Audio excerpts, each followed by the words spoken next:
Bem-vindos ao primeiro posto emissor de 2024. Estamos a 5 de janeiro e este é o episódio 176 do podcast da Blitz. O meu nome é Mário Rui Vieira e na próxima hora estarei à conversa com Carminho, autora e voz de Portuguesa, eleito melhor álbum de 2023 pela equipa da Blitz.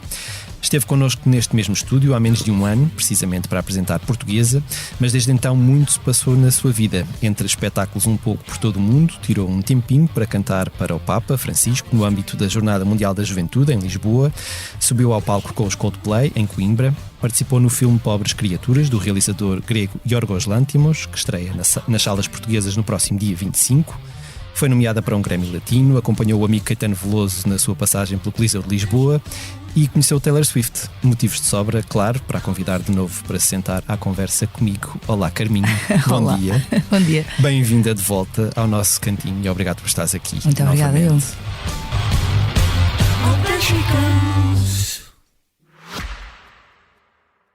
Este podcast Expresso é só um de muitos que pode ouvir no site do Expresso ou na sua plataforma preferida. Histórias inspiradoras, os debates que importam, entrevistas exclusivas. Da cultura à política, da economia ao humor. Ouça onde e quando quiser. Fica a par das últimas novidades em expresso.pt/podcast e nas nossas redes sociais. Expresso. Liberdade para pensar. Neste quarto tão pequeno que eu pensava ser só meu e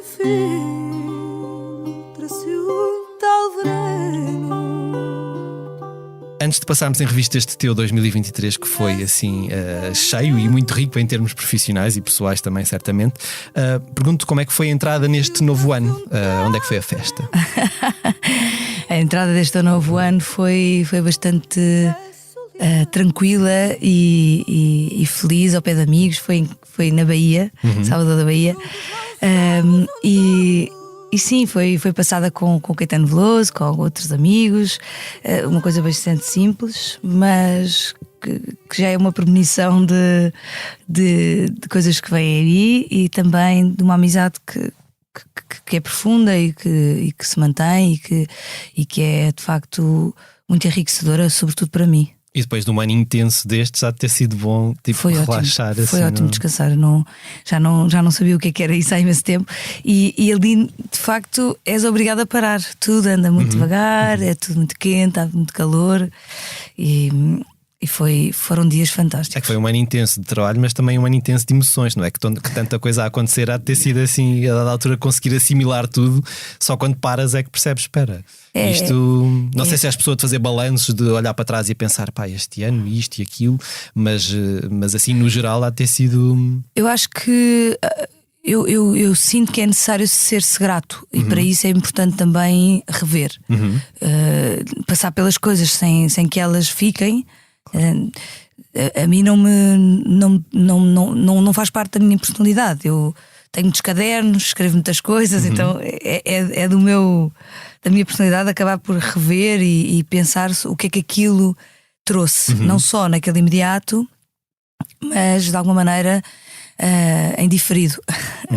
Às vezes as coisas trazem-nos outras maneiras de ver, aprendizagem, não só o income de atenção, porque realmente foram alguns dos episódios foram bastante mediáticos e isso traz uma atenção daquele momento, mas há outros frutos que algumas dessas coisas nos trazem e eu sou de rever.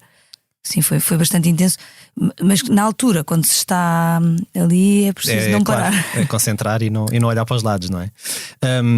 Falando agora e pegando no facto de teres passado a passagem de ano no Brasil, e nós já falámos longamente sobre o Brasil, sobre a tua paixão pelo país, sobre as amizades que criaste lá, as colaborações com músicos brasileiros, mas eu acho que nunca te perguntei se de alguma forma tu foste sentindo que ao longo do tempo houve um infiltrar de um balanço brasileiro na tua música ou no teu fado. Tu sentes que isso acontece de uma forma, até pode não ser direta, mas eu sou bastante contaminada por estas influências e por estes artistas. Não sei necessariamente se tem sido na harmonia e na melodia ou no ritmo, mas certamente na atitude e na forma como vou para as composições, se calhar como acreditei ainda mais em certas canções que estavam engavetadas, poder trabalhá-las de uma outra maneira, de uma forma mais livre. As pessoas, quer dizer, alguns desses artistas são muito livres, colaboram muito. A Bahia, por exemplo, é um lugar onde converge, nesta altura do ano, convergem muitos artistas. Compõem muito nesta altura. Os tribalistas, por exemplo, a Marisa Monte, o Carlinhos Brown e o Arnaldo vão muitas vezes para a Bahia nesta altura. Está lá o César Mendes, que também estava lá em casa do Caetano e que está sempre a fazer novas melodias e a compor e a despachar as melodias, despachar entre aspas, mas a oferecer as melodias a outros artistas para porem a letra e para serem colaboradores uns dos outros. Estão sempre ali, é efervescente. Há muitos artistas que se juntam naquela altura, torna-se assim uma época rica, não é? E eu acho que eles promovem isso, percebes? Fazem com que isso aconteça, torna-se um ritual. Na altura do verão, e pré-carnaval, e até passam lá o carnaval porque não querem passar o carnaval no Rio, a maior parte das vezes, juntam-se ali em festas, em momentos de partilha, e isso foi sempre. Eu fui observando muitas vezes essa forma das pessoas se darem, que é bastante diferente da forma como as pessoas se dão aqui, ou pelo menos. Acho que algumas coisas estão a mudar, mas quando eu comecei e aquilo que era a minha primeira experiência não era essa, e era foi um grande choque. Cada um no seu cantinho, não é? Foi assim uma espécie de um choque positivo, lidar com esta ideia de partilha, de colaboração, de geracional, até a colaboração geracional, não é? Muito, os mais velhos cantam os mais novos e vice-versa. E sem barreiras, não é? Mesmo em termos de estilos musicais, há muitos cruzamentos no Brasil, o que é engraçado também e que se calhar cá não se vê também há uma tanto. facilidade maior, ou seja,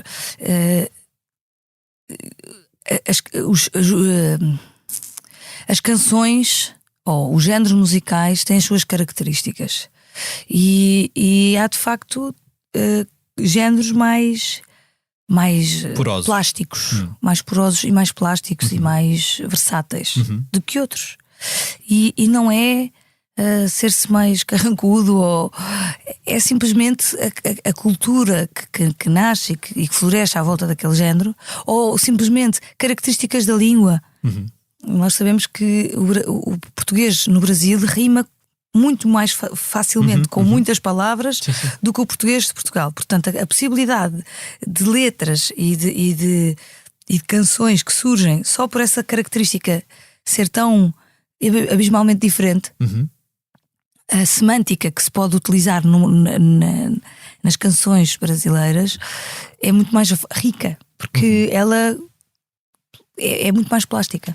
E então isso abre imenso espectro. Depois tem a ver com o ritmo.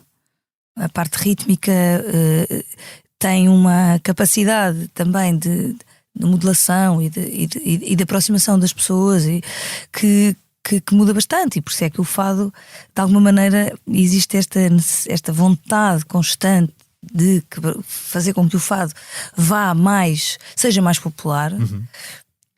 E forçar a introdução do ritmo e de uma grid, ou de uma estrutura rítmica mais fixa no fado, eu acho que às vezes um pouco forçado. Muitas vezes vemos que através do folclore isso é mais orgânico, porque realmente o folclore português tem essa natureza, mas o fado tradicional, como ele nunca vai ser tão popular. É aqui que eu quero chegar. É que nunca vai ser tão popular como essa música. Mas nós podemos retirar algumas lições e alguma aprendizagem, porque também a convivência neste meio, nós não sairmos daqui, também nos torna um bocadinho fechados em nós mesmos. Sim. E quando abrimos pensamos, uau, mas isto vai ser difícil cruzar estes mundos. E depois vamos descobrindo pontos e vamos percebendo algumas. E também há que ter esta coragem também de não estar preocupada com. Estar preocupada com aquilo que fazes, mas não com o que os outros pensam. Tu estiveste na entrega do Prémio Camões ao Chico Buarque, em palco com o Caetano Veloso. Óbvio que são dois dos nomes mais destacados da música brasileira, são dois mestres na arte da escrita de canções. Tu, quando estás com eles, é uma aprendizagem constante, ou a amizade já se sobrepôs a esse sorver de... São as duas coisas. Ou seja, a amizade é sempre uma troca, obviamente, não é? Acaba por também fazer-nos chegar à intimidade maior, não é? Uma intimidade maior e, portanto, se calhar uma vontade maior, onde as perguntas fluem de uma forma mais as perguntas, porque estás a ver, eu fico logo a fazer perguntas. Claro. E sim, é uma aprendizagem constante. É querer aproveitar a presença daquela pessoa, o conhecimento, mas também respeitando a amizade que temos, não é? Sem que isso seja um abuso do facto de eu estar ali. Há que conhecer a pessoa, há que respeitar o seu espaço, há que respeitar também a sua popularidade, não é? Eles não são qualquer pessoa. E por isso também não é de qualquer maneira que tu pedes uma fotografia, ou que tu fazes assim, ou que tu fazes assado. Não existe isso, percebes? Há que respeitar o facto de eles me terem dado essa amizade.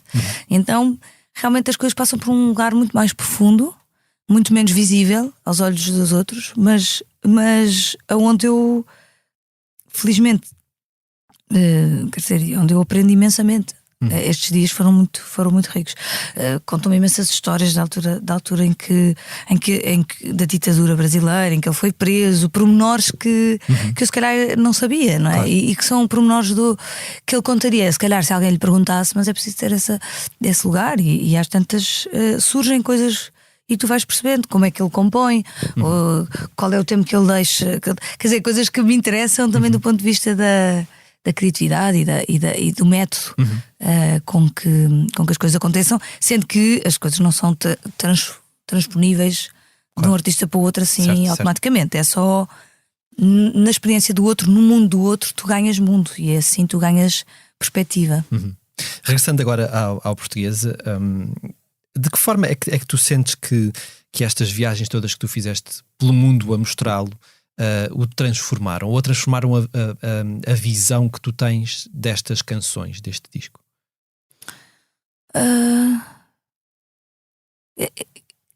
Eu acho que é inevitável crescer, e então mesmo num curto espaço de tempo, que é um ano, aquele disco cresceu.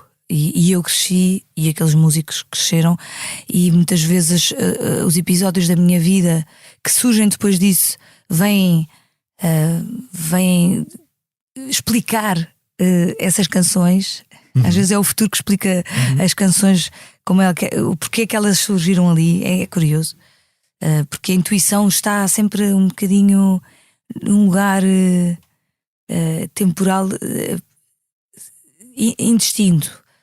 Às vezes estás a antever qualquer coisa e tu não sabes, e essas coisas vêm-se explicar mais tarde. É muito bonito quando te entregas à intuição.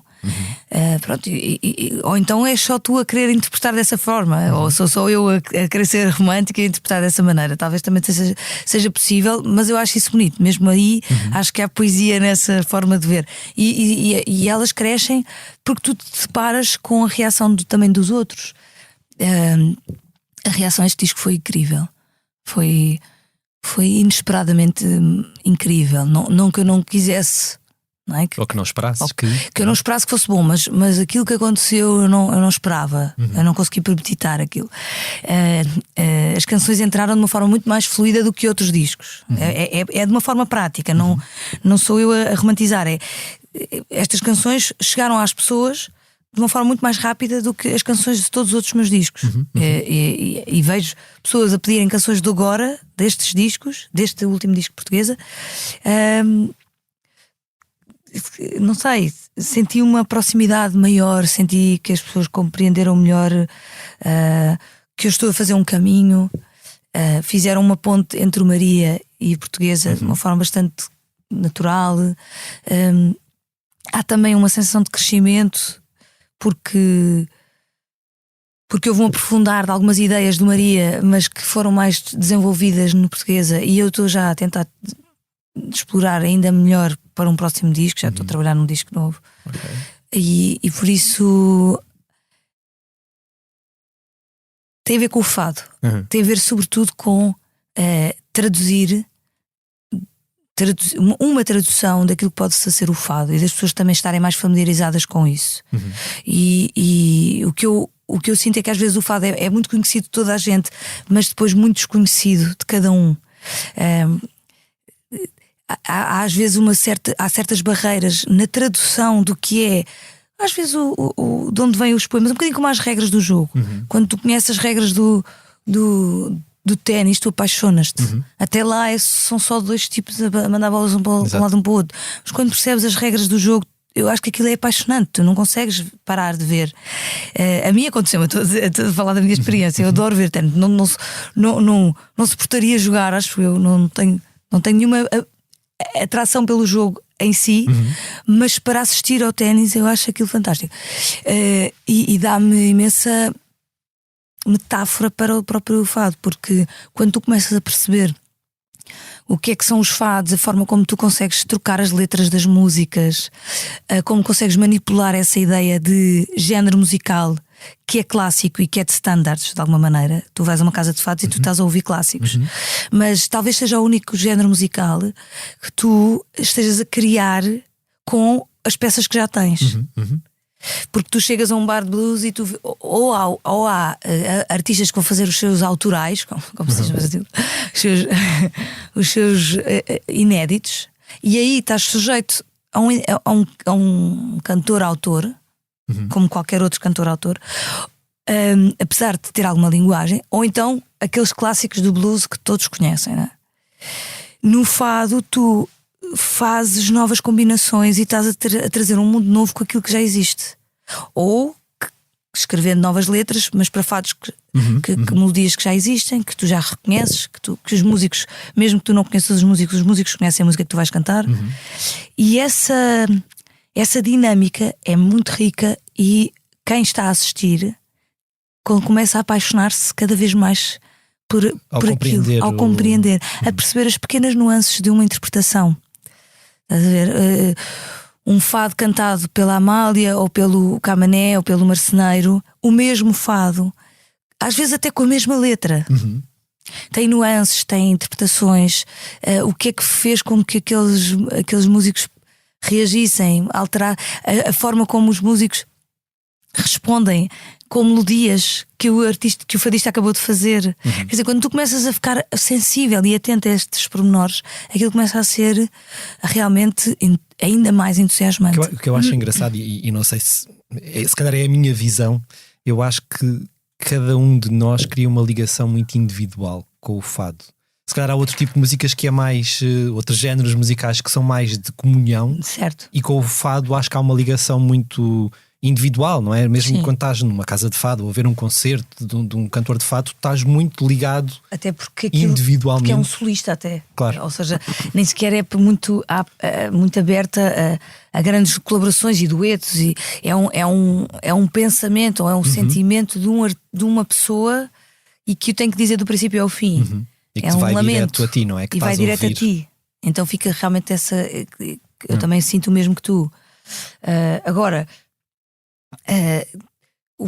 quando tu fazes um disco e começas a traduzir um bocadinho melhor, porque pensas naquilo e porque estás a tentar trabalhar aquilo, e o público começa a reagir a isso. Isso é muito bonito.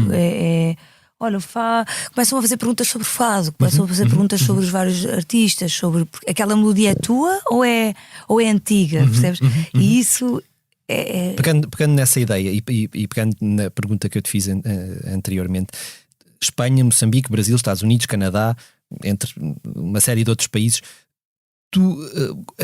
entre esta experiência deste ano com estas canções apresentada nestes palcos de países tão diferentes, tu consegues identificar aqueles momentos em que tu te surpreendeste mais com a reação das pessoas ou com a vontade de te perguntar mais sobre aquilo? Houve assim locais ou experiências em particular que te marcaram mais ao longo deste ano? Sim, posso dizer que Portugal foi um dos que mais me marcou. Ok. E fiquei feliz com isso, porque outros anos foram outros países, foram outros lugares, foram outras experiências. E este ano foi Portugal que mais me surpreendeu. Não te sei dizer exatamente o que é, mas é uma ideia de comunhão, das pessoas estarem próximas do que eu estou a fazer, de fazerem perguntas que reagem àquilo exatamente que eu estava a pensar ou que eu estava a fazer. Portanto, isso é uma sensação de compreensão e de acolhimento. Depois, cada vez que eu canto no Brasil é também um momento muito impactante, porque o Brasil é muito efusivo, recebe-me de uma maneira muito particular. Não sei, todo este caminho que foi feito com os artistas, as colaborações, mas também estarem muito presentes nos meus discos, e cada disco eu vou lá e eles vão reagindo bem. E são muito efusivos, e depois, como eu não estou sempre lá, parece que há uma atitude de... Quando vou há um abraço de estás de volta, não é? Sim, é um abraço muito, muito forte de quem tem, como se eu não tivesse a oportunidade de ver outra forma, e agora eu tenho esta oportunidade, como se fosse assim uma oportunidade. E eu acho que de facto, eu também acho, porque é difícil ir constantemente, e fazer as nossas turnés é um desafio, e é realmente um privilégio que eu posso dizer que tenho, de ter assim como os Estados Unidos, que foi uma turnê intensíssima, incrível. Já é a terceira turnê que eu faço nos Estados Unidos, desta dimensão, de costa a costa e de várias cidades.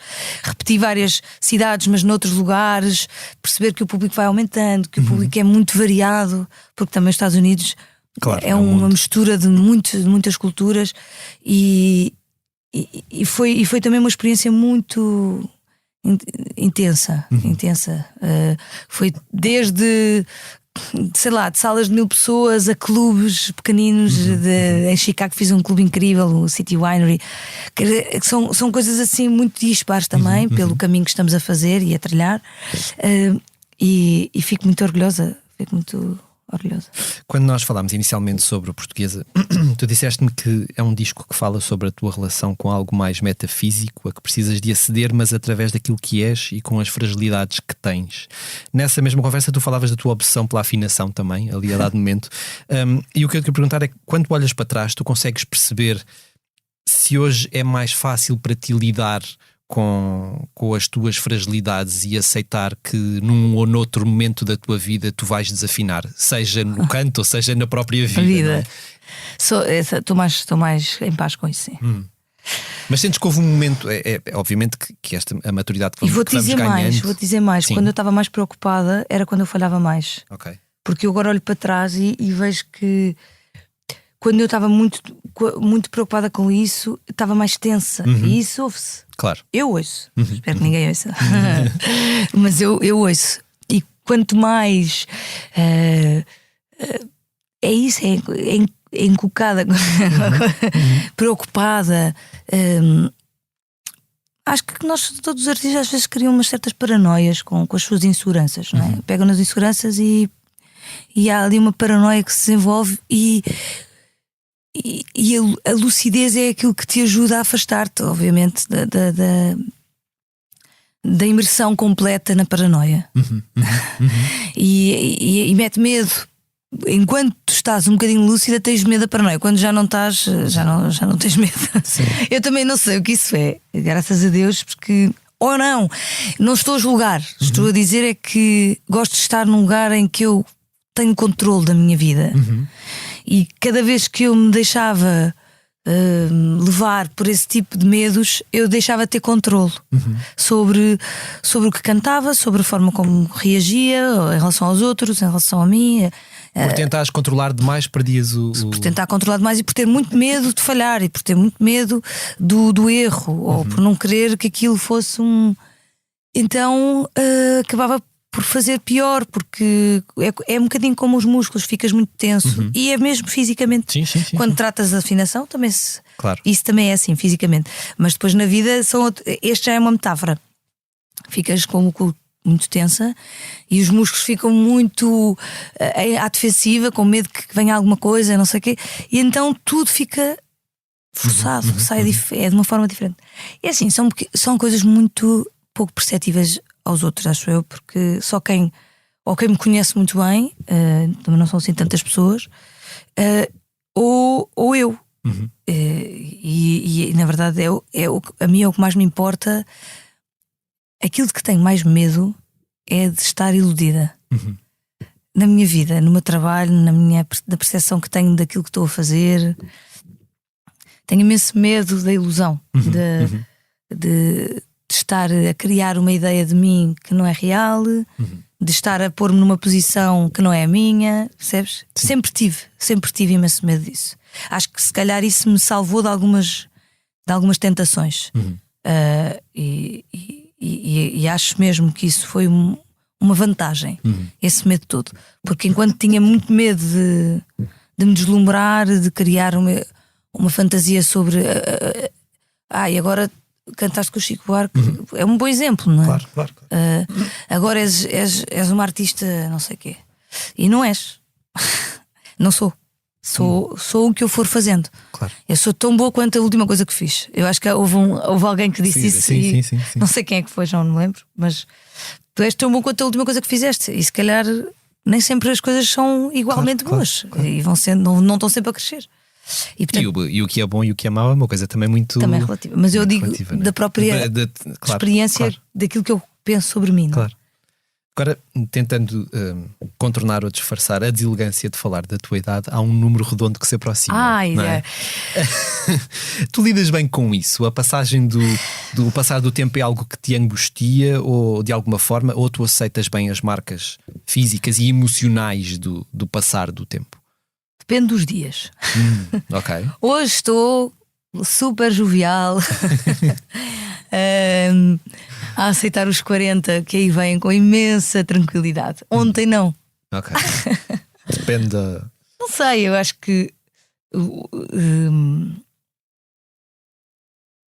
é inevitável que, posso dizer que genericamente acho que aceito bem. Acho que aceito bem. Acho que é uma forma também. A idade está na cabeça e isso é um trabalho que se tem que fazer. Não é uma frase clichê, é um trabalho. E quando quando acabas de passar o ano com quem tem 80 anos e que tem uma mente tão jovem e que está sempre numa festa e que está sempre e que faz os concertos com a performance com que ele faz, não é? Tu ficas a pensar que realmente a idade tem que estar em algum lugar, que não no número de anos que tu vives. Claro. E tem que ser na atitude.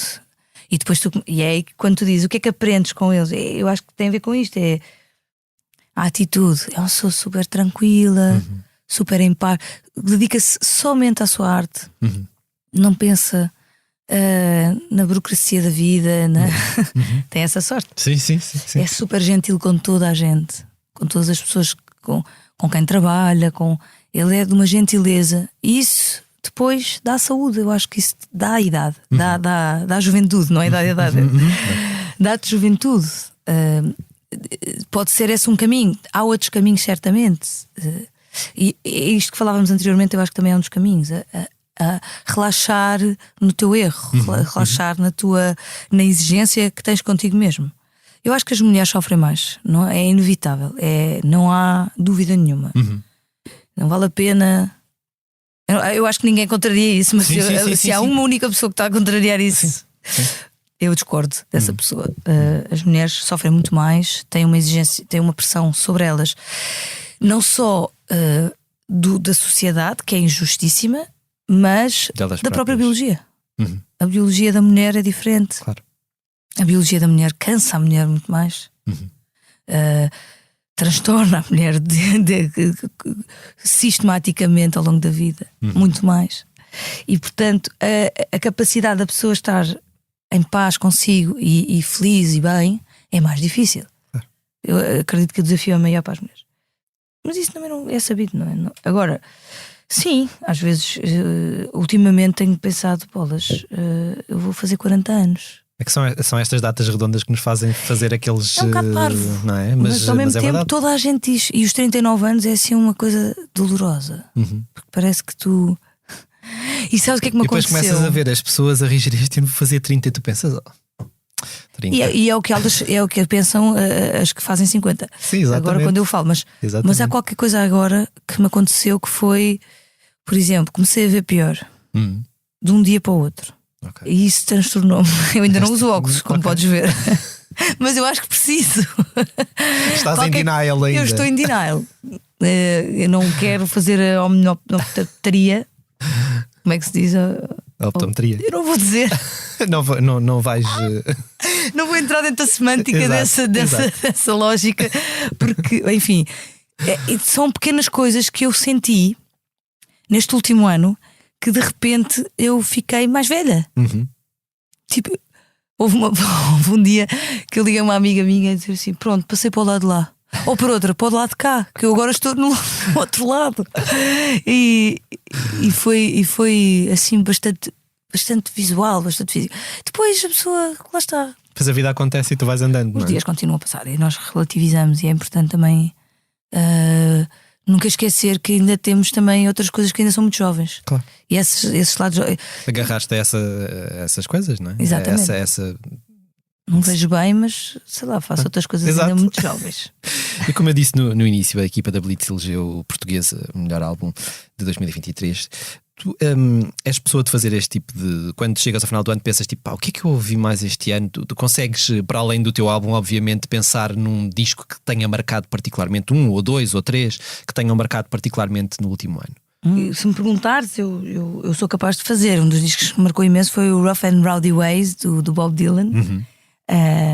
Por várias razões, não só porque ele depois esteve cá e acabei por ver o concerto ao vivo, que foi muito marcante, mas mesmo antes, um disco que me inspirou imenso a fazer o Portuguesa. Um disco que tem a ver com o live, com a atitude dos músicos, com essa vertigem com que os músicos encaram o intérprete, e sente-se isso no disco e sente-se isso ao vivo, e é maravilhoso. Esse serviço à canção de uma forma muito vertiginosa, porque todos vão com um certo medo. A produção portuguesa foi muito virada dessa forma, encarar o medo. Temos de estar todos com medo. Medo, não. Quase como se o silêncio. Eu dizia assim: o silêncio é aquilo que é mais perfeito. Então vamos ter cuidado quando o quebramos. E vamos pensar bem como é que o quebramos. E isso posiciona-nos na interpretação de uma forma muito mais cuidada e ao mesmo tempo vertiginosa, porque então já não vais sem pensar, já vais com um certo medo. E a vertigem tu só sentes quando tens medo. Sim. Mas ao mesmo tempo também é um ato de coragem. A vertigem é um ato de coragem, é um ato de te pôres no limite.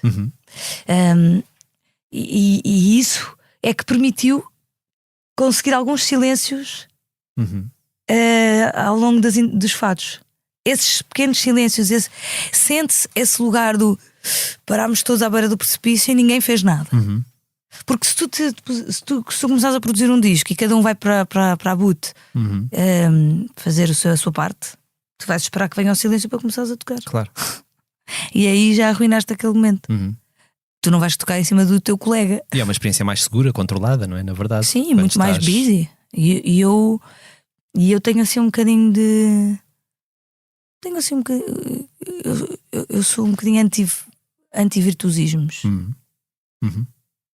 Posso dizer hoje em dia, seguramente. Antigamente eu tinha mais cuidado com o que dizia, hoje em dia também. Mas. Gostei, adorei-o. Mas menos. Mas mais. Porquê? Porque eu também quero. O que eu pretendo com o que digo não é chocar, é falar sobre a minha música, contar o que é que a minha música diz. E portanto, são precisos alguns momentos de dizer que não sou fã de virtuosismos, nem de músicos virtuosos. Sou fã de alguns, mas Mas o virtuosismo por si só, o ato de tocar muitas notas e muito rápidas e tudo muito perfeito, isso não me atrai. Não me diz nada. E este disco fala muito mais de minimalismo, fala muito mais do silêncio. O silêncio é sempre o primeiro músico que entra no estúdio. E eu tenho uma banda inacreditável. Uma banda que foi realmente muito parceira dessa minha lógica e desse meu entendimento, o meu gosto, do meu plano.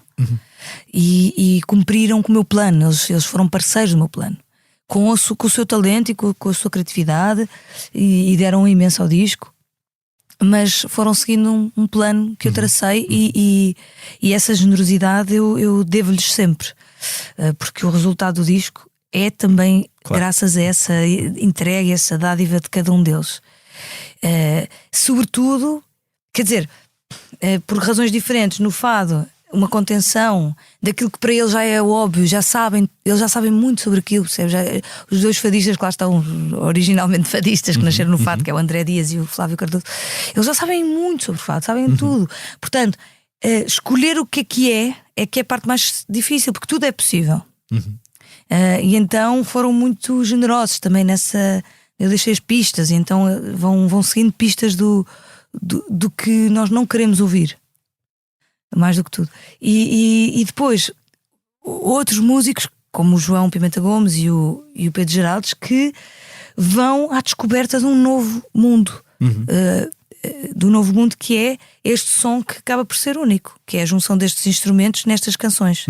Acabou por se tornar um som diferente, uma conjugação única, digamos assim, porque e a atitude deles também tem que jogar com essa forma dos poemas e das canções terem essa vertigem. E eles são muito minimais, são muito de cada nota, de uma melodia muito simples, de um som, de uma textura. Tem a ver com uma experiência e não com aquilo que tu sabes ou não fazer. Pegando nessa ideia até do silêncio e da vertigem, que eu acho que se relaciona um pouco com aquilo que eu te vou perguntar a seguir, o cantar estrela para o Papa Francisco na Jornada Mundial da Juventude foi certamente um momento inesquecível para ti. E tu na altura escreveste, quando partilhaste o vídeo nas redes sociais, escreveste que as palavras não chegam para descrever tantas emoções. Foi um daqueles momentos tão fortes que tu nem sequer te lembras muito bem como é que chegaste ao palco? Ou estavas demasiado concentrada em tudo? E recordas cada pormenor? É engraçado que essa frase é tão clichê, mas ainda hoje sinto o mesmo, que estou aqui a tentar escolher as palavras para te dizer o que é que eu senti naquele momento, porque são muitas coisas muito complicadas de descrever, porque foram muito singulares. Eu também usei a palavra singular porque foi único, foi um momento único. Eu já tenho a experiência do que é estar num palco, portanto eu uso essa experiência, a memória dessa experiência para me proteger, não é? Para saber o que é que pode acontecer.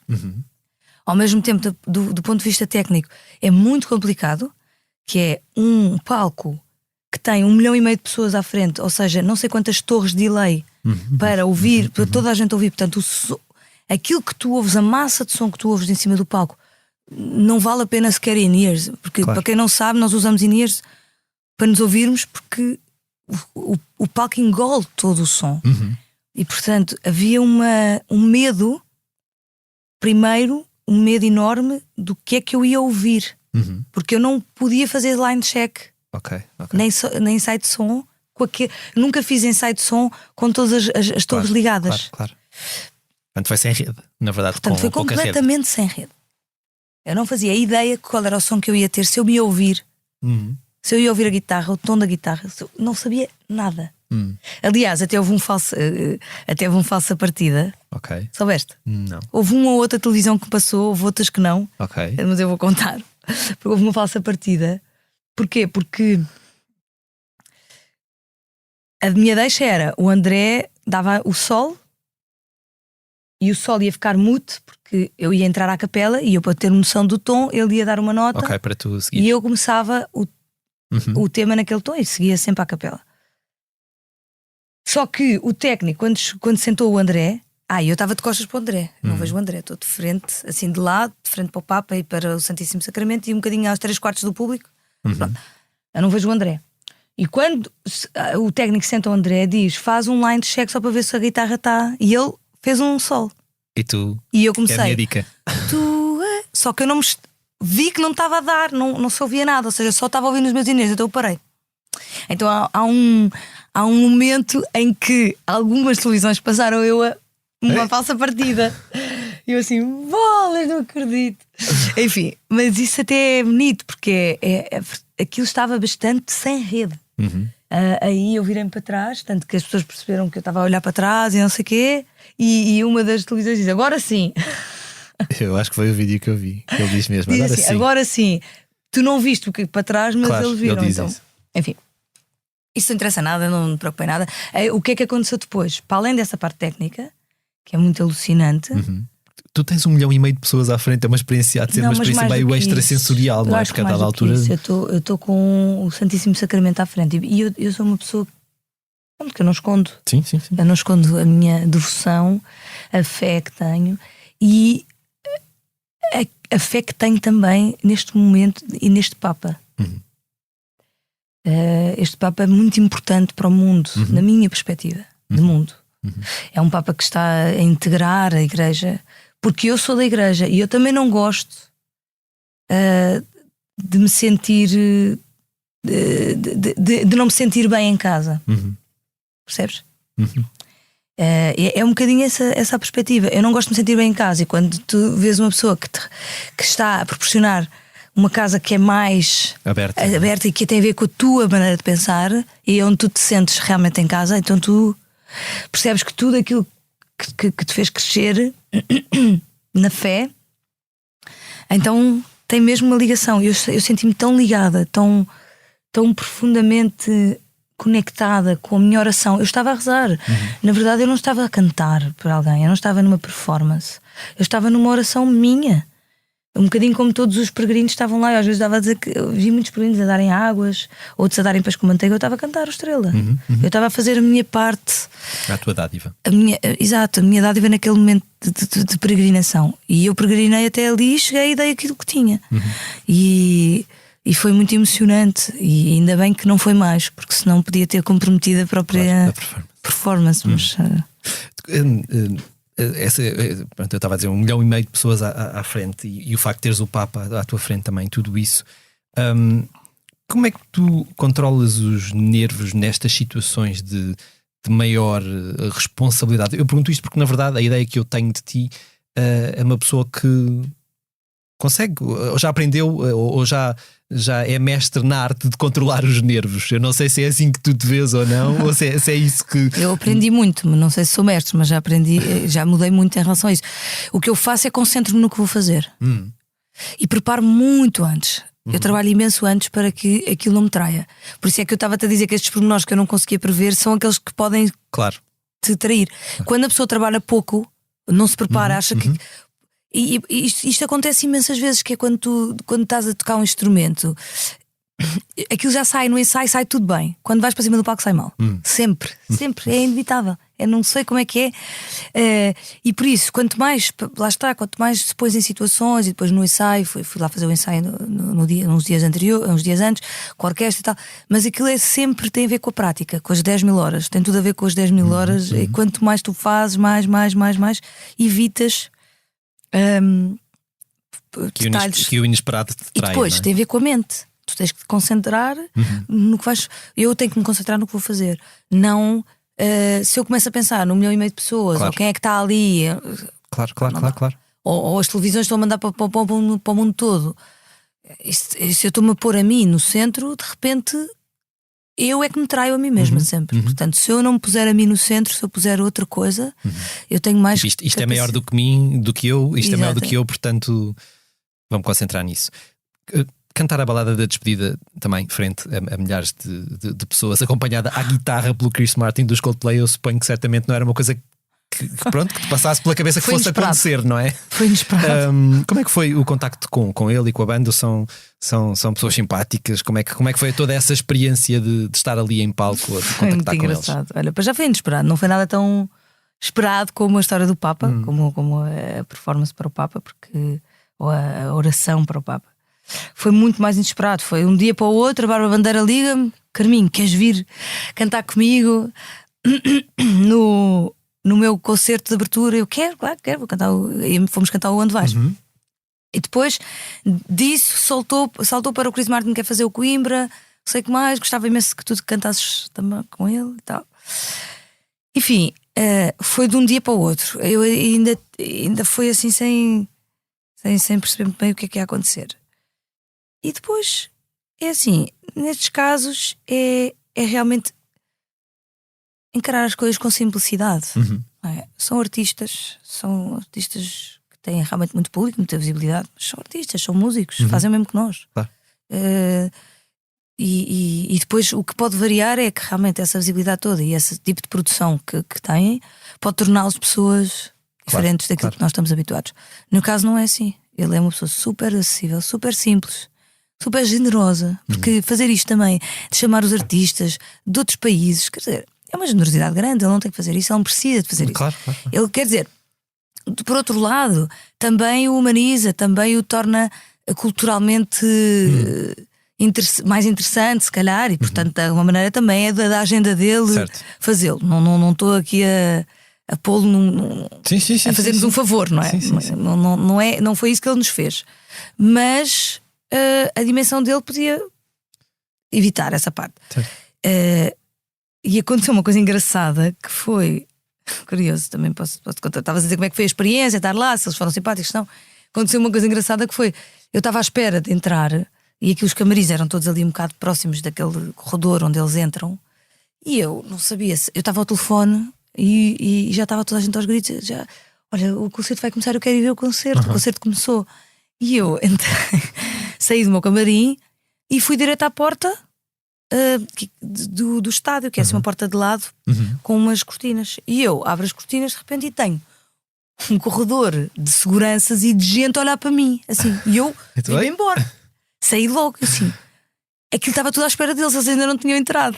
E então eu estava a entrar no corredor por onde eles entram, supostamente. E as pessoas, mas isto não é o Chris Martin. Não, mas foi assim uma coisa de segundos. Às vezes voltei para trás e percebi que eles estavam a chegar a esse corredor. Pronto, e havia uma segurança muito antipática e agressiva a dizer para sair, para toda a gente saiam do campo de visão, porque eles estavam a ser filmados em olho de peixe. Então que nós tínhamos que sair todos do campo de visão. Tipo, foi muito antipática, mandou-me entrar no camarim. Tipo, tens que entrar no camarim agora, não sei o quê. E ele olhou para mim e eu disse: não, disse esse Carminho. Porque nós já tínhamos feito o ensaio, disse esse Carminho, it's ok. Tipo, mas ela ficou lixada e continuou a meter-me assim para trás, estás a ver? E eu fiquei assim atrás, não entrei no camarim, às tantas estava tudo ali a acontecer, estava eu não ia ficar trancada num camarim, não é? E ele disse: às tantas, calma, não é? Estava ali sossegada num cantinho, tipo, estava só à espera que eles entrassem para depois também ir ver o concerto. E eles começam a juntarem-se os 4 músicos para fazer aquela roda de motivação antes de entrar. E ele olha para mim: Carminho, come! Ele era a única que estava ali e ele sentiu que houve ali uma antipatia. Então, não sei se foi por isso ou foi outra coisa qualquer, chamou-me. Então fizemos os 5 e ele disse assim: definitivamente és a melhor cantora que está neste grupo. E tu, bom? Mas foi simpático, é uma piada, tipo, tipo uma daquelas piadas de pessoas que têm essa capacidade, não é? De falar mal dele por uma piada. E obrigado por estares aqui, parabéns. E eu, não sei o quê. Foi assim inusitado, sabes? Foi inusitado. E eles lá entraram e depois foi aquele momento que foi muito bonito. Com as pessoas em Coimbra, a cantar o Coimbra, a sentirem super emocionadas por estarem a ser tão valorizadas e tão representadas ali. E eu também senti-me um orgulho imenso. E como é que surgiu o convite para participar no filme Pobres Criaturas do Yorgos Lanthimos? Como é que ele chegou até ti? Olha, chegou por e-mail. Ok, portanto nada romântico. Foi tipo, olha, foi assim, foi um e-mail. Chegou por e-mail uma diretora de casting que me mandou um e-mail à minha equipa. E num primeiro momento eu não consegui perceber imediatamente O que é que queriam de ti? o que é que realmente queriam de mim, se era a mim que queriam, se era uma pessoa genérica, se percebes? E então pedi fizemos uma reunião de Zoom, eu e ele, o Iorgos, porque eu sentia a necessidade de perceber algumas coisas. E eu disse: não, Carminho, eu cheguei até ti através da minha pesquisa e da minha knowledge, do meu conhecimento acerca do género musical, que já é de alguma maneira, já eu tenho estado a fazer há algum tempo, e é exatamente a ti que eu queria que lá. Pronto, eu fiquei lisonjeada e disse-lhe que então, mas temos que escolher bem a canção, porque isso é uma coisa importante para mim. Acho importante ter a guitarra portuguesa. Eu fui também tentando introduzindo a minha agenda, claro, no momento, porque lá está, tudo naquele momento é possível, depois não. Então comecei a dizer-lhe que eu achava importante, e acho que a guitarra portuguesa é única e representa toda a iconografia também do género. Ele não queria que fosse um homem a tocar guitarra. Isso foi uma coisa interessante e eu gostei disso, porque ele não queria que fosse um homem a tocar guitarra, ele queria que fosse ou uma criança ou uma mulher, porque ele não queria a subjugação do homem à mulher, e essa imagem que o fado constantemente passa do homem que toca para a mulher. E eu senti-me realmente bem representada por essa ideia. Não que eu não acho que os homens toquem lindamente, mas dele ter-se apercebido que há essa realmente subjugação. Se calhar também existe noutros géneros musicais desta época, não é? Que os homens realmente tinham mais liberdade, tinham mais possibilidades, portanto também eram aqueles que podiam tocar os instrumentos, que faziam sei quê. Mas no fado existe muito isto a maioria dos homens é que escrevia para as mulheres cantar, não é? As mulheres cantam aquilo que os homens escrevem, e muitas vezes cantam coisas que nem sequer lhes dizem que não é nada flattered, não os representa muito. E na altura se calhar representava porque eram outros tempos, claro. Mas isso começa a mudar, e essa ideia agradou-me imenso. E então começámos a pensar, e ele disse: porquê que não és tu a tocar? E eu, sabes o que é que eu respondi? Eu não lhe disse que nunca tinha tocado guitarra na vida. Eu disse-lhe que preciso de uma semana para te responder. E na tua cabeça foi: eu tenho uma semana para aprender. Exatamente. Eu tenho uma semana para mostrar que sou capaz de, a mim mesma, tocar a guitarra. E depois, porque este é o plano mais interessante para mim. E como é que, porque quer dizer, a guitarra portuguesa, toda a gente, a ideia que eu tenho é que é difícil, é um instrumento difícil. É muito difícil, mas a música que eu ia cantar, o fado menor, tem 2 acordes.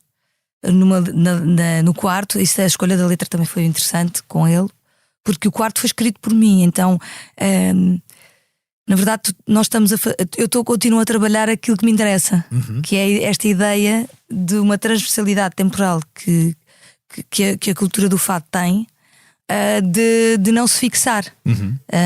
Ou seja, por ser transversal, não se fixa num lugar, num momento temporal. Aquela música tem 200 anos, não sei quantos anos é que tem o fado menor. Aquela letra foi escrita ano passado, há 2 anos, não sei.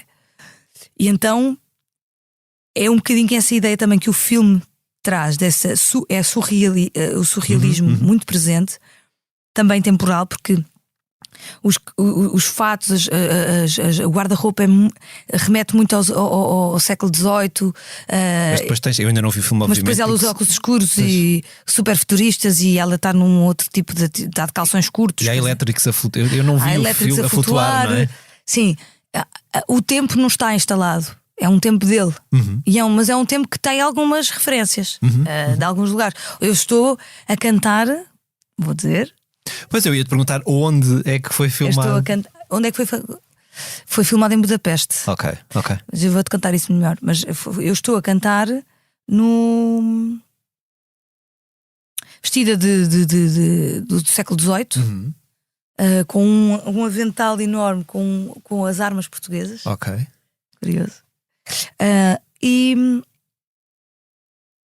ela está 2 minutos antes a olhar para um aquário de peixes, um aquário de vidro. Estás a ver? Portanto, não tem nada a ver com. Quer dizer, não sei se havia, na altura se havia esses aquários assim, mas é um aquário mais ou menos moderno. E enfim, a letra do quarto conjugada ao fado menor. E sendo, estás a perceber, foi esse também. Está subentendido, não está na cara, mas eu posso falar sobre isso. E também trata um bocadinho aquilo que eu ando a tratar no meu disco português e nos discos que estou a fazer, que é esta possibilidade de eu poder estar ativamente a fazer a cultura do fado, a fazer fado tradicional, percebes? Nós estamos, ainda hoje se pode fazer fado tradicional. Eu posso fazer canções, posso fazer os fados tradicionais com a mesma técnica de antes, mas com novas melodias e com novas formas de percebes? Até porque no disco o que tu tens é a letra escrita por ti encaixada no fado página, não é? E aqui de repente, quer dizer, tudo isto encaixa naquilo que tu estás a dizer. Exatamente. Sobre este disco desde o início, não é? Depois aqui é no fado menor, ou seja, é a mesma letra em dois fados diferentes. Na verdade, tu se calhar já estavas naturalmente muito habituada a cantar aquilo de certa de uma certa maneira, e de repente tiveste de desconstruir essa ideia na tua cabeça da forma como estavas a cantar aquilo para cantar de uma forma diferente. Não, eu já estava a pensar no fado de página, só que eu gravei isto antes do Portuguesa. Foi em 2021. Ok. Não sabia, eu achava que era posterior até. Não, leva tempo. Eu gravei isto foi feito tudo em Budapeste, num estúdio completamente construído. Completamente construído, não. Isto foi gravado em Budapeste, num estúdio onde eles simularam Lisboa. Inteira Lisboa, outro Londres, outro Paris. Eu estive em Londres e em Lisboa. Ok. Em Londres estive a visitar. Estive na casa do William Dafoe, que é inacreditável. Os detalhes, o decor, não dá para descrever o nível de pormenor. Não consigo descrever o nível de pormenor daquela produção. Fizeram prédios inteiros de esferovite, mas onde tu entras é um hotel, onde tu tens vários quartos, onde algumas cenas são filmadas, ou seja, aquilo não são várias cabinezinhas, eles fizeram a cidade, fizeram o Cais das Colunas, eles fizeram um porto, fizeram um restaurante de ostras incrível, e tinha comida, e tinha coisas vivas, e tinha burros e galinhas, e tinha para aí 200 figurantes entre os burros e as galinhas e não sei o quê, e montes de pessoas todas vestidas, e há uma câmara apenas. Então cada vez que há uma cena, há 4 ou 5 ensaios antes da cena, e ele faz os ensaios e toda a cidade mexe, e só há uma câmara, ele só está a filmar um ponto. É assim mágico, não sei explicar, descrever aquilo. Estão todos a viver, aquilo está muito vivo, muito vivo. E depois de 5 ensaios, em que fazemos os 5 ensaios, e que enquanto eu estava a cantar, por acaso na minha cena tudo para, é uma cena de suspensão. Então há pouco movimento. Mas noutras cenas, há uma cena em que ela está a devorar pastéis de nata. Essa cena ela fez para aí umas 5 ou 7 vezes. Eu fiquei a ver pelas câmaras, depois todo o cenário. Ela queria comer mais pastéis de nata do que só não, aquele. Lá, coitada. Ela vomitava para o balde dos pastéis de nata. Oh meu Deus. Cuspia os pastéis de nata para o balde. Já enjoada dos pastéis. Mas é muito boa essa cena dos pastéis de nata. E teve que fazer não sei quantas vezes. E enquanto ela comia pastéis de nata, toda a cidade mexia. As crianças brincavam. Elas têm todas um papel. As crianças brincavam, os burros andavam, não sei o que.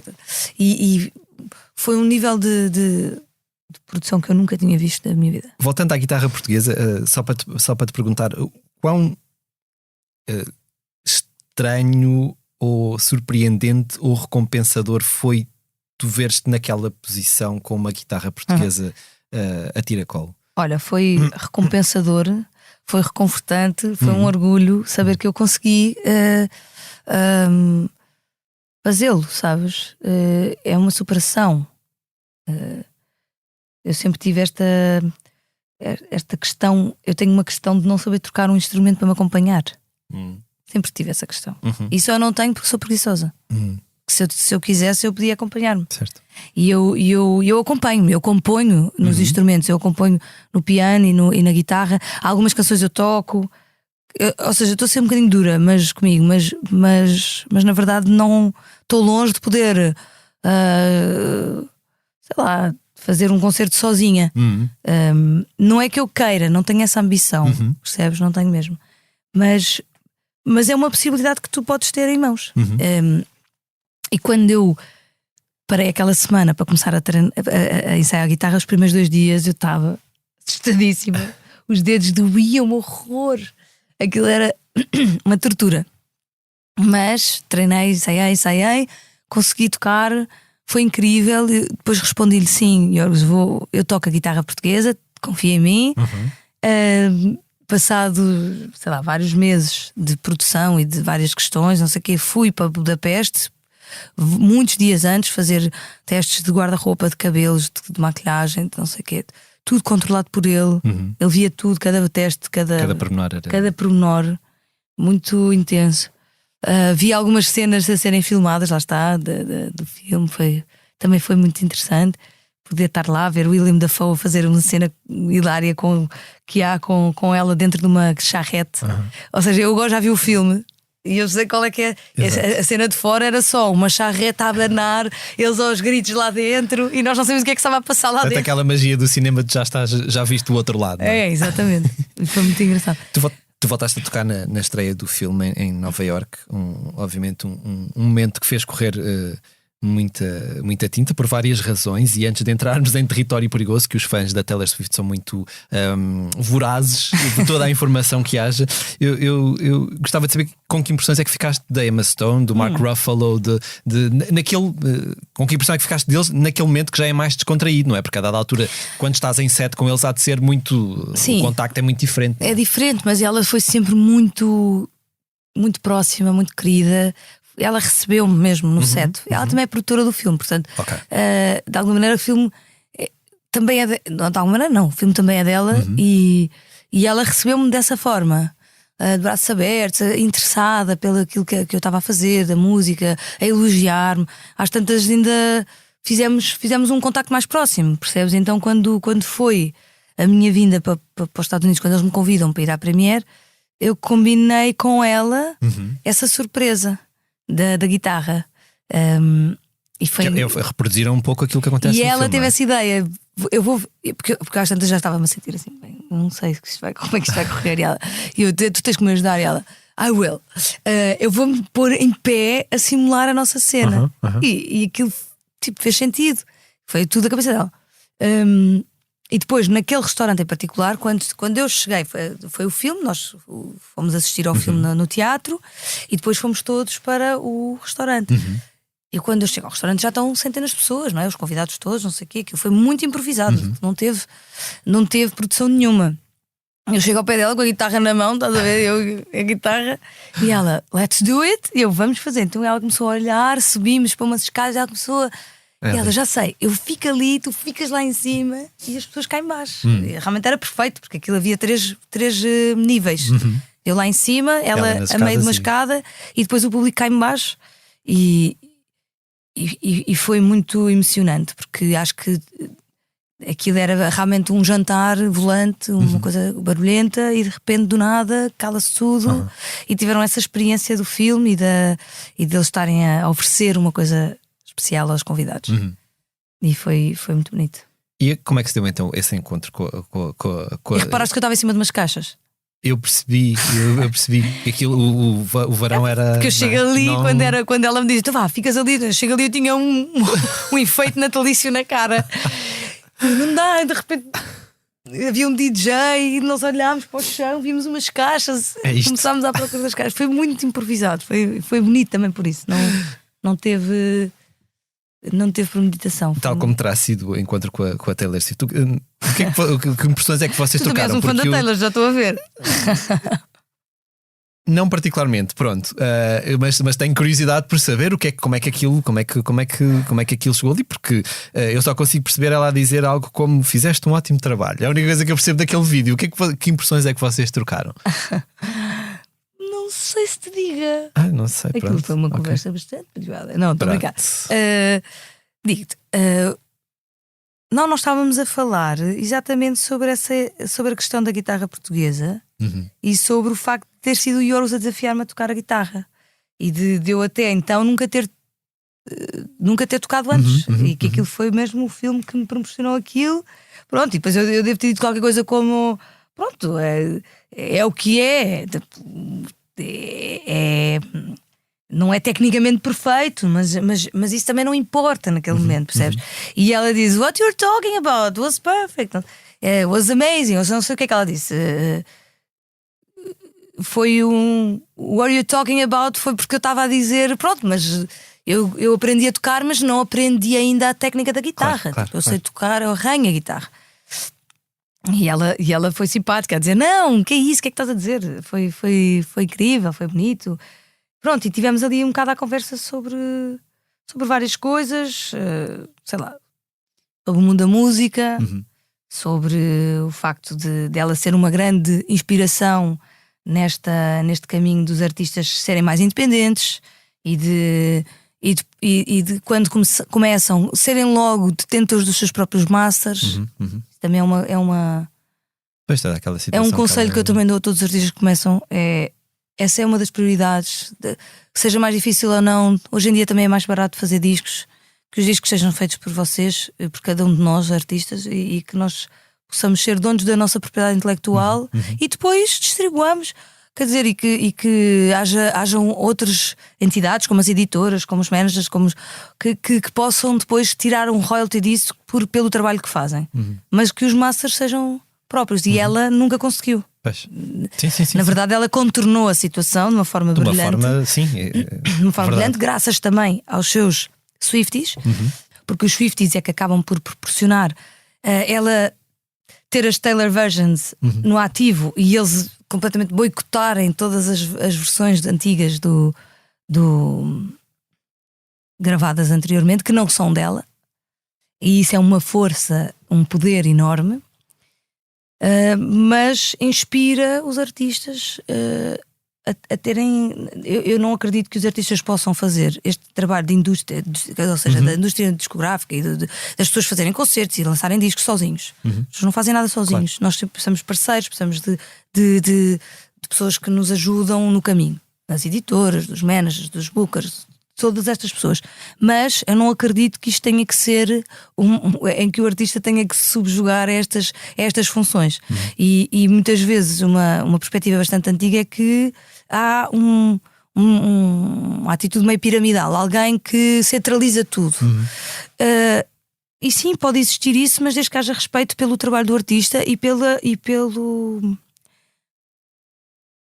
pelo objeto. E o reconhecimento que aquilo é que é o artista, não é? Foi o artista que criou aquilo. Sim, e mesmo o dinheiro não tem direito sobre isso, percebes? Não pode ter. Quem é que paga? Claro que é isso que tem, mas por isso é que eu acho que as pessoas têm que pagar os seus próprios masters e devem investir nas suas carreiras e trabalhar isso para poderem também ter essa independência e poderem ser donos da sua própria arte. Não é?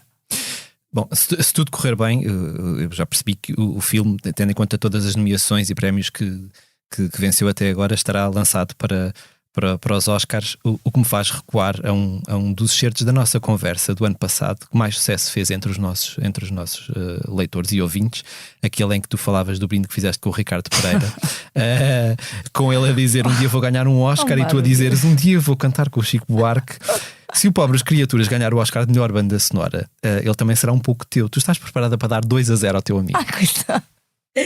Não estou. E eu adoro o Ricardo e acho que ele. Isto é uma brincadeira, obviamente. Que ele também me ensinou a ter esta ambição. Foi ele que brindou primeiro e eu tive que procurar o meu correspondente àquela ambição que ele teve. Portanto, eu também lhe devo essa. Agora tenho a certeza que ele está felicíssimo por mim. E mesmo esta questão do Oscar é de facto também inusitada, não é? A partir do momento em que estás neste caminho, claro, tudo pode acontecer. Agora vem os Globos de Ouro no domingo, depois os Oscars, não sei. É um orgulho fazer parte desse filme e de estar ali, mas quer dizer, é como eu vejo tudo na minha vida, é mais um. É mais um marco, mais uma coisa. Um marco bonito, mas inusitado, e que se acontecer sim, se não. Falando de prémios, o Portuguesa esteve nomeado para o Grammy Latino de melhor álbum de raiz em língua portuguesa. Eu sei que obviamente os prémios valem o que valem, e obviamente uma nomeação num mercado tão vasto e tão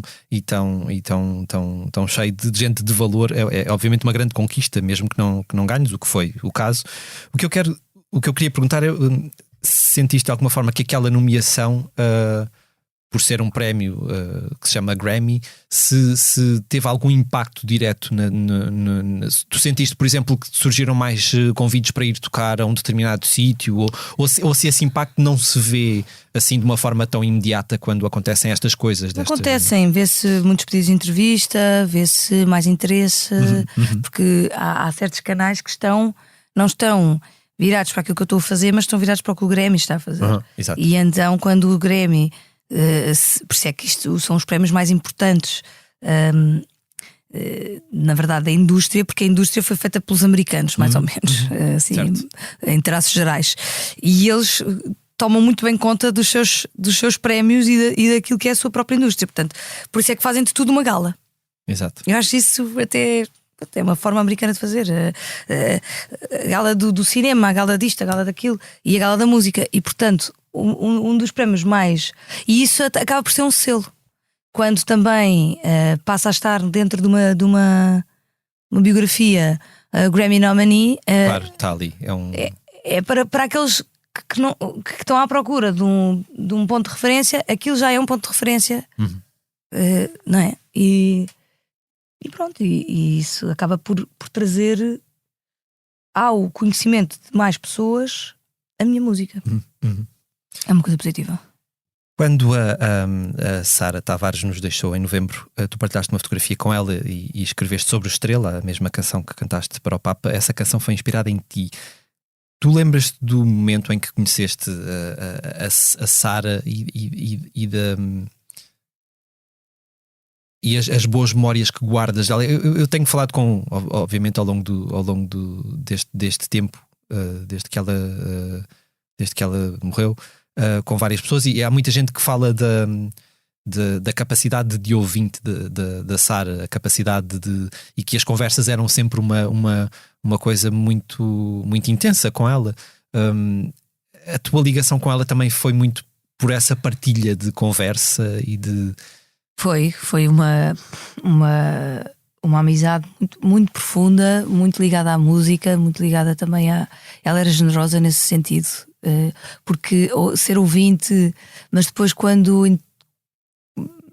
Eu acho que é próprio das pessoas mais sábias, que sabem ouvir, sabem ficar em silêncio e de alguma maneira estão a preparar o que vão dizer. E quando o dizem são bastante assertivas e claras no que dizem. Ela também tinha muitas, sei lá, muitas viagens interiores, muitas ideias que viajavam e que se contradiziam, mas que também ela era uma pessoa muito rica. E quando eu disse que esta música foi inspirada em ti, é porque foi mesmo. O Estrela foi feita... Eu fui inspirada pela Sara, porque nós estávamos a fazer uma turnê nos Estados Unidos juntas e tivemos a viajar muito tempo juntas. E eu ia para o quarto dela tocar guitarra com ela e falámos sobre música e passámos muito tempo juntas a trabalhar em coisas. E eu fui de lá mostrar esta canção que eu tinha feito tipo, umas horas antes. Tínhamos estado juntas no dia anterior e depois eu, no meu quarto, fiz esta canção. E fui-lhe mostrar e disse: há qualquer coisa de ti aqui, há qualquer coisa, até nas melodias.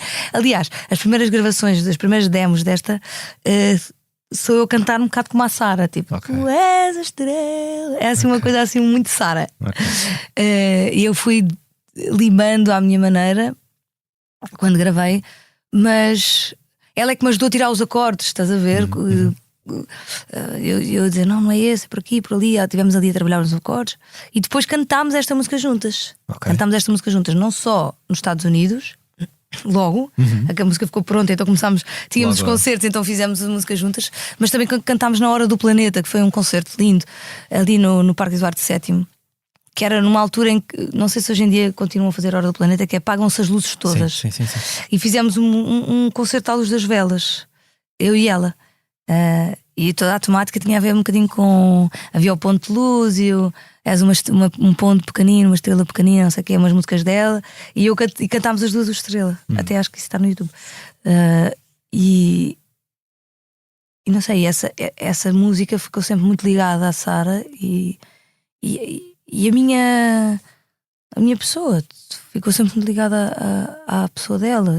Nós falávamos algumas vezes e não é por isso, sobretudo pelo choque que é perdê-la. Nós temos sempre as pessoas ao nosso lado até que as perdemos. Na verdade é um bocado isso. Agora começamos a falar, eu falava com ela ao telefone. Não, claro que falava, tipo, era uma pessoa que estava perto de mim, não é? Não é isso que interessa. O que interessa é que ela é que a perdemos e isso é aquilo que nos custa mais. É isso que nos faz também pensar o que é que ela deixou, o que é que nós podemos aprender com o legado dela, com a persistência dela, com a integridade que ela tinha na música. Ela era muito íntegra, ela teve tudo, ela teve o spot todo e podia ter continuado a fazer aquilo que lhe pediam. E ela quis fazer a música que ela queria fazer. E são raros os artistas que conseguem ter essa coragem, porque aquilo que ela quer fazer não tem a reação ou a repercussão monetária ou pública ou de reconhecimento que outros caminhos podiam ter e que ela tinha os caminhos abertos e que eram dela, que já ninguém iria questionar. Percebes? Não é alguém que muda completamente de caminho e que agora vem, o que é que esta pessoa de repente mudou tanto, porquê? Ela já estava nesse circuito e ela quis sempre ser fiel àquilo que ela fazia. Era muito amiga dos amigos. Eu tenho amigos em comum com ela e nós, não sei, temos essa ligação também por causa dela, sabes? Os amigos juntam-se porque ela também era. E não é agora que eu estou a dizer porque ela nos deixou. É porque ela era ela de ligação, era aglutinadora e pronto. Mas temos muitas saudades dela. Ela era uma princesa. Para terminar a nossa conversa, eu pergunto quais é que são os teus grandes planos para este 2024. Não sei se será um ano tão, ou se já se afigura um ano tão intenso quanto 2023, mas o que é que tu já tens alinhavado assim que nos possas algumas dizer? Coisas intensas que já estão a ser. Agora já estou a trabalhar no meu disco novo. Na prática, ou seja, trabalhar, eu estou sempre um bocadinho a tentar perceber qual é que vai ser, mas na prática já estive em estúdio, já gravei algumas coisas, ainda não sei exatamente o desfecho desta história, mas espero que seja feliz. E outras coisas, não é? Não sei. Vais voltar a dar concertos fora de Portugal, não é? No próximo mês, já em fevereiro? Vou para a Espanha. Também tenho uma turnê já bastante preenchida para este ano. Olha, essa é que é a minha maior alegria, é continuar a cantar ao vivo. Essa é que é, quando me perguntam o que é que tu queres fazer. Claro que existem sempre os prémios, as galas, as coisas assim meio inusitadas, mas elas começam e acabam ali. Os concertos não, os concertos são a razão pela qual eu trabalho, percebes? Eu faço os discos para realização pessoal, sem dúvida nenhuma. Eu faço os discos para mim e também para as pessoas que me recirculam, para os meus pares e para o público, mas sobretudo para mim, para os músicos que eu admiro. Mas sobretudo para desaguar nos concertos. E ter quem me ouça é realmente uma bênção. Ter concertos, ter uma agenda. Ter uma agenda é mesmo aquilo que mais feliz me faz. E por isso sei que 24 já está bastante feliz.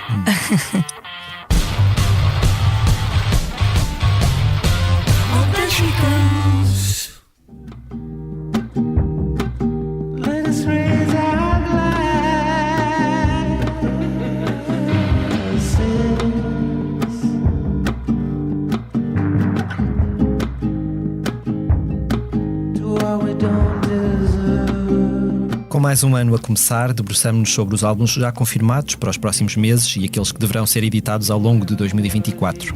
Até ao final deste mês de janeiro vamos poder escutar Saviors, dos Green Day, Wall of Eyes, dos Smile, banda onde figuram Tom York e Johnny Greenwood, dos Radiohead, e a estreia homónima dos Cara de Espelho, projeto que reúne elementos dos de Olinda, Gaiteiros de Lisboa, Ornatos Violeta, Humanos e a Naifa.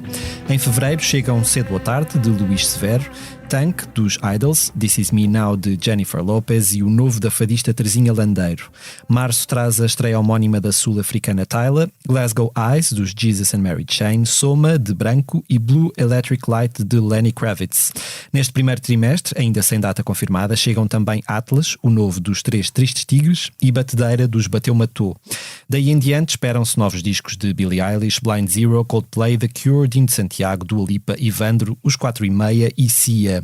Para consultar o calendário mais pormenorizado de novos álbuns, com detalhes sobre alguns dos que acabei de referir, basta dirigir-se ao site da Blitz.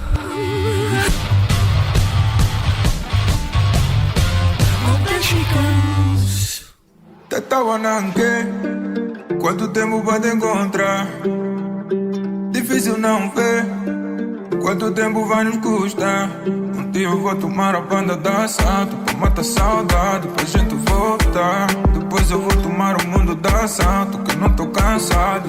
Se Portuguesa, da nossa convidada Carminho, conquistou o primeiro lugar na lista de melhores álbuns de 2023 para a equipa da Blitz, na votação dos nossos leitores a escolha recaiu sobre Afrofado, de Slow J.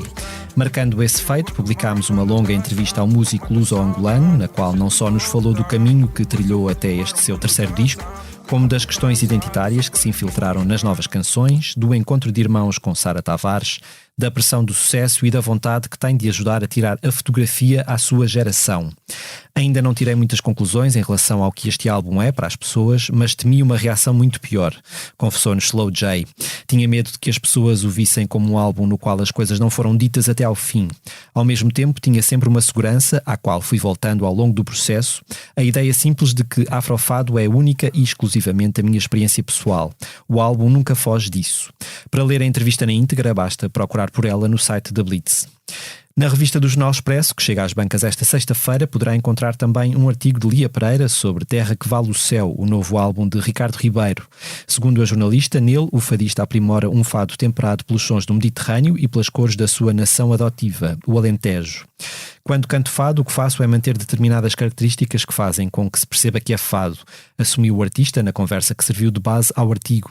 Neste disco, canto melodias que têm mais de 60 anos e dou-lhes um novo estilo interpretativo, sem apagar essas características, para que se possa identificar o fado como fado, para que ele se renove, se reforme. Prefiro sempre as palavras renovar e reformar a inovar. O artigo pode ser igualmente lido no site da Blitz.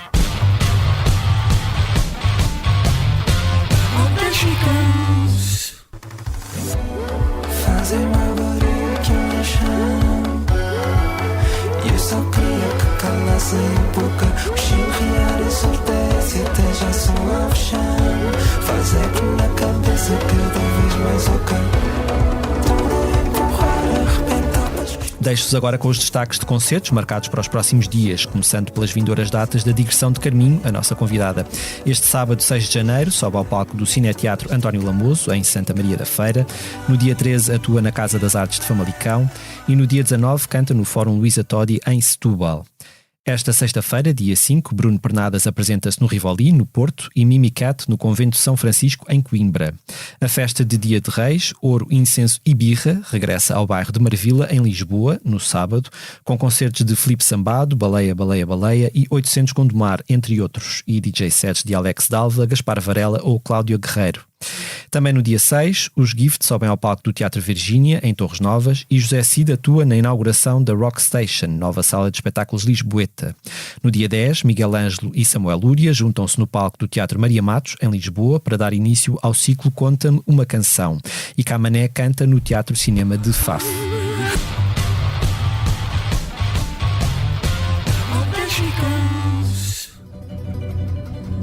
Nos fios das flores que caem, na linha das águas, na areia, no brilho castanho dos olhos, na força da lua cheia. Encerramos assim este primeiro posto emissor de 2024. Agradeço de novo à Carminho por ter estado aqui à conversa comigo. Os temas de abertura e conclusão do posto emissor são da autoria de Legendary Tigerman. Eu sou o Mário Rui Vieira e a edição multimédia esteve a cargo de João Luís Amorim. Como é hábito, nós terminamos com uma curta leitura da nossa convidada. Carminho, o que é que nos vais ler? Olha, eu escolhi um poema agora, mudei-o, porque como falaste da Sara, lembra-me de um poema que deixo com ela em lembrança. Quarto motivo da rosa, de Cecília Meirelles. Não te aflijas com a pétala que voa, também é ser, deixar de ser assim. Rosas verás só de cinza franzida, mortas intactas pelo teu jardim. Eu deixo aroma até nos meus espinhos, ao longe o vento vai falando de mim. E por perder-me é que me vão lembrando, por desfolhar-me é que eu não tenho fim. Who had a boy that thought he was her private toy. She had a way to get things done. Oh, there she goes. Este podcast Expresso é só um de muitos que pode ouvir no site do Expresso ou na sua plataforma preferida. Histórias inspiradoras, os debates que importam, entrevistas exclusivas. Da cultura à política, da economia ao humor. Ouça onde e quando quiser. Fica a par das últimas novidades em expresso.pt/podcasts e nas nossas redes sociais. Expresso. Liberdade para pensar.